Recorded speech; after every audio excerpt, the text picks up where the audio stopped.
घर का बंटवारा। अरे विनोद, तूने हलवाई को सारा सामान तो दे दिया है ना? अक्षय की शादी में कोई कमी नहीं रहनी चाहिए। आखिर सबसे छोटा भाई है तुम सबका। हाँ माँ, आप चिंता मत करो, मैं पूरा ध्यान रखूंगा। मंगल बेटा, तूने तो कहा था कि फूल का ऑर्डर दे दिया है, यहाँ तो फूल पहुँचे ही नहीं। अब क्या बहू की विदाई के बाद फूल आएंगे? माँ, मैंने अभी बात की है फूल वाले से, वो रास्ते में ही है। आप किशोर भैया से क्यों नहीं कहती कुछ करने को? किशोर पहले ही मेरे बताए काम कर रहा है। पास के सभी रिश्तेदारों और मोहल्ले वालों को कार्ड वही तो देकर आया था। रिसेप्शन के लिए हॉल भी उसी ने बुक किया था। टेंट कुर्सी वालों को भी तो वही देख रहा है। पर कई मोहल्ले वाले तो हमारे भरे पूरे परिवार से जलते भी है, उन्हें बुलाने की क्या जरूरत थी? बेटा, शादी ब्याह में तो बुलाना ही पड़ता है, नहीं तो लोग क्या कहेंगे। दादी दादी देखो ना, हलवाई अंकल हमें लड्डू नहीं दे रहे, आप इनको डांटो ना। अरे चैन सुख दे देना बच्चों को लड्डू, क्यों तंग कर रहा है इन्हें? बीबी जी, मैं कहाँ मना कर रहा हूँ, लेकिन लड्डू बनते ही ये बच्चे उठा उठा कर खा लेते हैं। अरे मैं तो इन्हें थाल में रख के परोस भी नहीं पा रहा। भागो, अब कोल्ड ड्रिंक पीने चलते हैं। भागो भागो, अब कोल्ड ड्रिंक पीने चलते हैं। जैसे कि आप देख रहे हैं, आज इस घर के सबसे छोटे बेटे अक्षय की शादी है। घर में बहुत चहल पहल है। कुलभूषण की बीवी कमला को फुर्सत ही नहीं है कामों से, लेकिन कुलभूषण और घर के बाकी लोग कहाँ हैं? आइए देखते हैं।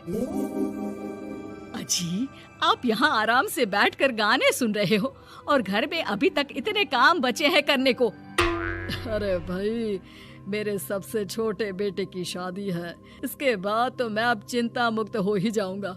और फिर घर में तुम हो, बेटे बहुएं हैं, तुम लोगों के होते हुए मैं क्यों काम करूं? मैं तो शान से बेटे की शादी में जाऊंगा तैयार होकर। अरे ठीक है, अब आप आराम ही कीजिए।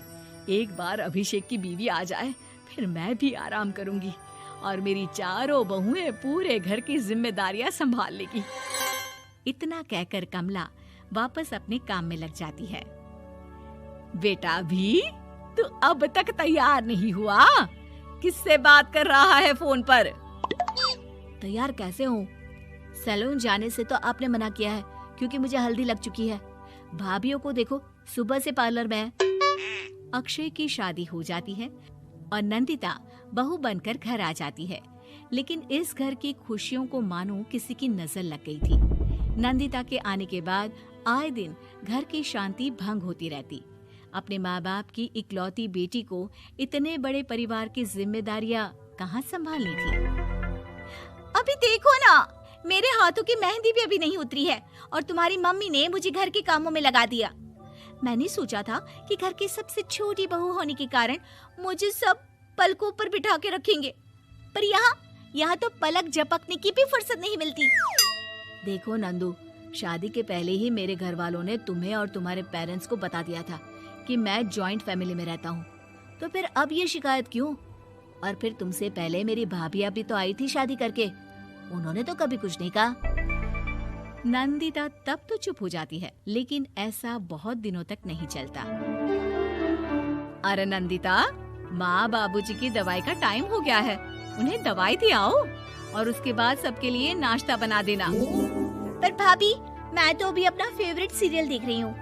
प्लीज मेरी जगह आप कर लो ना ये काम। ठीक है, मैं तेरी जगह माँ बाबूजी को दवाई दे आती हूँ और नाश्ता बना लेती हूँ। तू मेरी जगह पूरे घर की डस्टिंग करके 5 बच्चों को स्कूल के लिए तैयार करके भेज देना और दोपहर का खाना बनाने के बाद कपड़े धोकर सुखा देना। उसके बाद हम दोनों मिलकर बाजार जाकर सब्जी ले आएंगे, फिर डिनर की तैयारी कर लेंगे और उसके बाद बस भाभी, मैं माँ बाबूजी को दवाई देकर सबके लिए नाश्ता बना देती हूँ। हे भगवान, ये कहाँ लाकर फंसा दिया मुझे। मेरे घर में तो गिनती की 8 रोटियाँ और 2 सब्जी बनती थी और नाश्ता निपट जाता था, यहाँ तो रोटियों का ढेर और सब्जियाँ बड़े बड़े पतीलों में बनानी पड़ती है। नाश्ता बनते बनते लंच का टाइम हो जाता है और लंच बनते बनते डिनर का। अभी मुझ में तुम्हारे पूरे परिवार का नखरा उठाने की और ताकत नहीं बची। मैं ऐसे नहीं रह सकती। अरे तो क्या चाहती हो तुम? मुझे अलग रहना है बस। तो ठीक है, हम कल ही शिफ्ट हो जाएंगे किराए के घर में। इतना बड़ा घर होते हुए हम किराए पे क्यों रहेंगे? ना जी ना, घर में ही दीवार खड़ी करो अपने हिस्से के आगे। घर के साथ साथ घर की खुशियों में भी दीवार खींच जाती है। ऐसे ही कई महीने बीत जाते हैं और नंदिता माँ बन जाती है। बच्चे के आने से अभिषेक के कंधों पर खर्चों का बोझ आ पड़ता है। अभिषेक का बोझ कम करने के लिए नंदिता भी पार्ट टाइम जॉब कर लेती है, लेकिन इससे उसके सर पर नौकरी, घर और बच्चे की जिम्मेदारी बढ़ जाती है। नंदिता, ये क्या है? तुमने घर भी ठीक से साफ नहीं किया, ना ही मेरे कपड़े धुले हैं। चिंटू के बाल भी कटवाने जाना था, देखो उसके बाल कितने बढ़ गए हैं। अरे करती क्या हो पूरा दिन तुम? मैं करती क्या हूँ? तुम्हारा नाश्ता और लंच बनाने के बाद चिंटू को डे केयर सेंटर पर छोड़ कर आती हूँ, फिर खुद ऑफिस जाती हूँ। पूरा दिन काम करके आने के बाद बिना आराम किए बाजार से सब्जियाँ लेकर आती हूँ, घर आकर खाना बनाती हूँ, चिंटू को देखती हूँ और क्या करूँ मैं? तो किसने कहा था अपने सर पर इतने काम लेने को? मत जाओ ऑफिस। ऑफिस जाए बिना घर के खर्चे कहाँ से पूरे होंगे? चिंटू की डे केयर का खर्च, उसके लिए बेबी फूड का खर्च, प्रेस वाले का खर्च, ये सब तुम्हारी सैलरी से होता नहीं है। अगर परिवार से अलग नहीं होती तो इतनी मुसीबतें नहीं उठानी पड़ती तुम्हें परिवार के साथ मिलकर काम करने में दिक्कत थी, लेकिन काम तो अब भी बहुत है तुम्हारे सर पर। चिंटू को भी डे केयर भेजने की जरूरत नहीं पड़ती। उसको गोद में खिलाने के लिए दादा दादी और घर के सभी बड़े होते। उसके साथ खेलने के लिए उसके भाई बहन भी होते। मेरे तीनों बड़े भाइयों के बच्चे भी बड़े हुए हैं, लेकिन बिना महंगा बेबी फूड खाए, क्योंकि मेरी माँ और भाभियाँ बहुत अच्छे से जानती है कि बच्चे को क्या खिलाना चाहिए। बिजली के बिल जैसे खर्चे भी सब मिलकर बांट लेते थे, लेकिन तुम्हें तो सबसे अलग रहने में ही मजा आता है, तो अब शिकायत क्यों करती हो? बस करो अभिषेक, बस करो। मैं मानती हूँ कि मैं गलत थी। मेरे एक गलत फैसले ने हमें बिल्कुल अकेला कर दिया है सबसे। एक घर में होते हुए भी हम बाकी परिवार से अजनबियों की तरह रह रहे हैं। अभिषेक और नंदिता की सारी बातें घर के बाकी लोगों को सुनाई दे रही थी। तभी कमला बोल पड़ती है।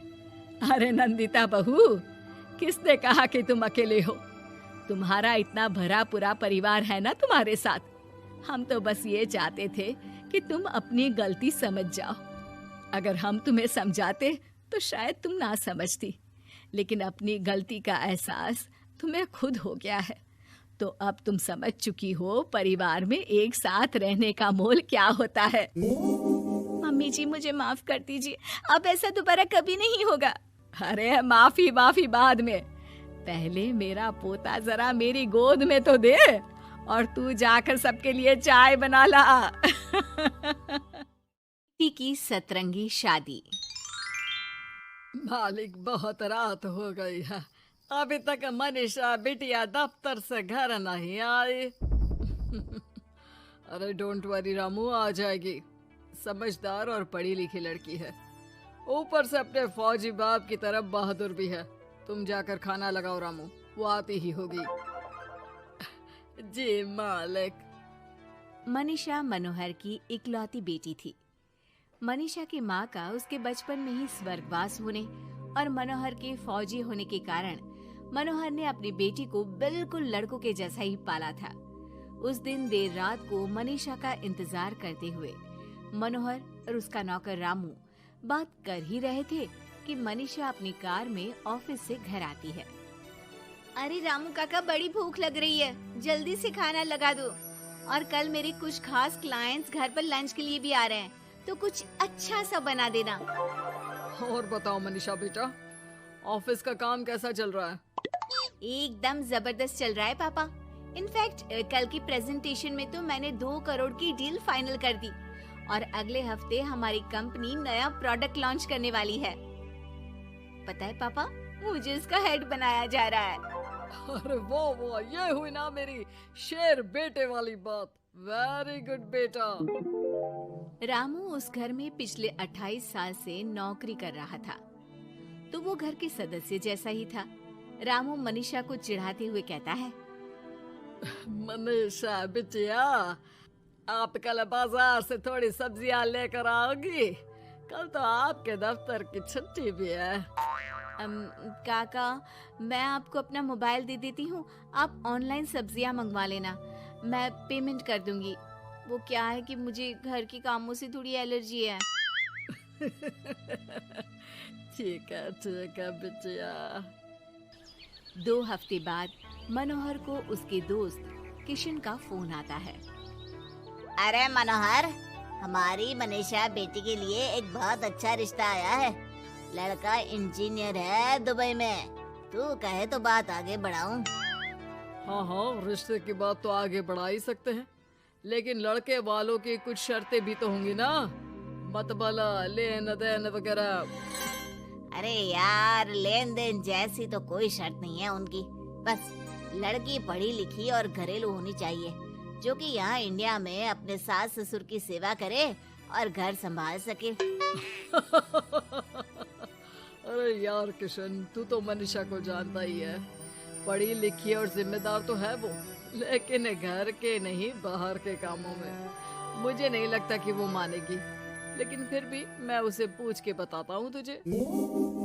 मनोहर अपनी बेटी से उसके लिए आए रिश्ते की बात करता है और उसे लड़के वालों की शर्त के बारे में भी बताता है, जिस पर मनीषा कहती है, पापा आप तो जानते हैं ना कि मुझे घर के कामों में कोई इंटरेस्ट नहीं है और आपने मुझे पढ़ा लिखा के अपने पैरों पे खड़ा होना सिखाया।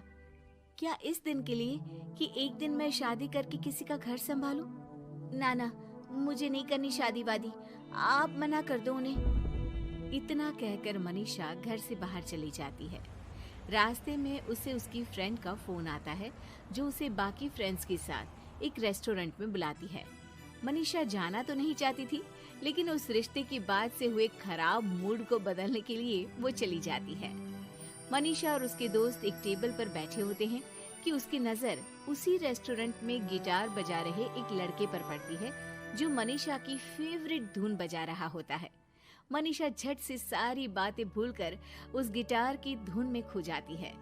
थोड़ी देर बाद सब उस लड़के की परफॉर्मेंस पर तालियां बजाते हैं, तो मनीषा भी स्माइल करके तालियां बजाने लगती है।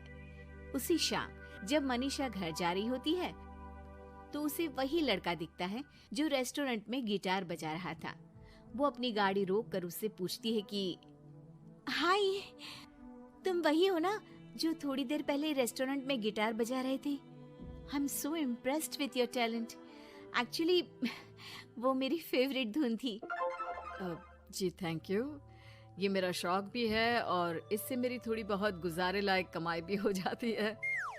अच्छा, और क्या करते हो?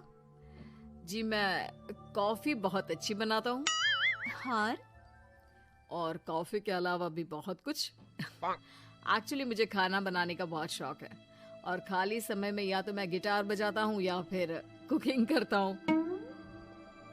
इसी तरह बहुत देर तक बातें करते करते दोनों एक दूसरे को अपना नंबर देते हैं और फिर धीरे धीरे पहले उनके बीच गहरी दोस्ती और फिर प्यार हो जाता है। फिर एक समय आता है जब दोनों शादी करने का फैसला करते हैं। मनीषा अपने पापा को गौतम के बारे में सब बताती है। मनोहर को गौतम बहुत अच्छा तो नहीं लगता, लेकिन अपनी इकलौती बेटी की खुशी के लिए वो हाँ कह देते हैं। दोनों की शादी हो जाती है और एक दिन, अरे गौतम बेटा, क्या बात है? बहू रानी तो आते ही दफ्तर जाने लगी। सुबह जाती है, देर रात को आती है, और तू घर पे रहता है, तो घर भी तुझे ही तो संभालना पड़ता होगा ना अभी। जी आंटी जी, वो मेरा काम कुछ कम ही चल रहा है और घर चलाने के लिए किसी को तो दफ्तर जाना ही पड़ेगा ना, तो मनीषा ही चली जाती है और मैं घर पे रहकर सारा दिन करूँगा क्या, तो घर ही संभाल लेता हूँ। हाँ बेटा, कह तो तू सही रहा है, लेकिन समाज को क्या कहेगा?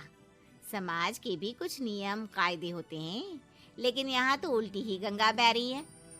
अच्छा, मैं तो चलती हूँ बेटा। रात को मनीषा घर आती है तो गौतम उसे कहता है कि सुनो, आज हरलीन आंटी आई थी। कह रही थी कि आसपास के लोग बातें बनाने लगे हैं कि तुम मर्दों की तरह काम पे जाती हो और मैं औरतों की तरह घर संभाल रहा हूँ। हाँ, पर तुम तो जानती ही हो ना कि मैं शादी से पहले से जॉब कर रही हूँ, तो फिर अब अचानक से मैं खुद को कैसे बदलूं? एक काम करते हैं, तुम कुछ महीनों के लिए घर से ही ऑनलाइन सारा काम कर लो और हो सके तो घर के काम ट्राई भी कर लो, और मैं बाहर जाकर अपने लिए पक्की नौकरी ढूंढता हूँ। मनीषा मान जाती है और फिर शुरू होती है उनकी नई दिनचर्या। ये लो गौतम, तुम्हारा नाश्ता, चाय और टोस्ट। ये टोस्ट है या किसी नक्शे का काला प्रिंट आउट? अरे मेरी माँ चाय में चीनी डालते हैं, नमक नहीं। ठीक है, मैं क्या करूं? चीनी और नमक एक जैसे ही तो दिखते हैं ना। तुम्हें खाना है तो खाओ, वरना ऐसे ही जाओ। अच्छा, तो तुम्हारी क्वालिफिकेशंस क्या है? क्या काम आता है तुम्हें? जी, मैंने वैसे तो बीकॉम किया है, लेकिन काम का कोई एक्सपीरियंस नहीं है। एक्चुअली मेरे पेरेंट्स ने ज़बरदस्ती मुझे ये डिग्री करवा दी थी। मुझे तो गिटार बजाना ही पसंद है सर। ठीक है मिस्टर गौतम, जब हमारी कंपनी को किसी गिटार परफॉर्मेंस की ज़रूरत होगी तब आपको बुला लिया जाएगा। फिलहाल के लिए आप जा सकते हैं। जॉब ना मिलने के दुख में मुख लटकाए गौतम घर आता है तो देखता है कि अरे ये क्या मनीषा, सारा घर बिखरा पड़ा है और ये किचन की ये हाल। अरे सब ठीक तो है ना? सब ठीक है गौतम, बस मुझे भूख लगी थी तो सोचा कुछ बना के खा लूं, लेकिन मुझे कोई सामान मिल ही नहीं रहा था और फिर पता चला कि गैस भी खत्म हो गई है और मुझे सिलेंडर बदलना नहीं आता। अच्छा, क्यों ना हम बाहर से ही खाना मंगवा ले? हाँ, अच्छा ये तो बताओ, तुम इतने उदास क्यों लग रहे हो? अरे क्या बताऊं, मुझे नौकरी नहीं मिली, लगता भी नहीं कि मिलेगी कभी। दोनों उदास होकर एक दूसरे की तरफ देखते हैं, फिर थोड़ी देर बाद हंस पड़ते हैं। मुझे लगता है हमें वही काम करना चाहिए जो हमें अच्छे से आता है। कल से मैं ही ऑफिस जाया करूंगी। और मैं हमारा ये प्यारा सा घर संभालूंगा।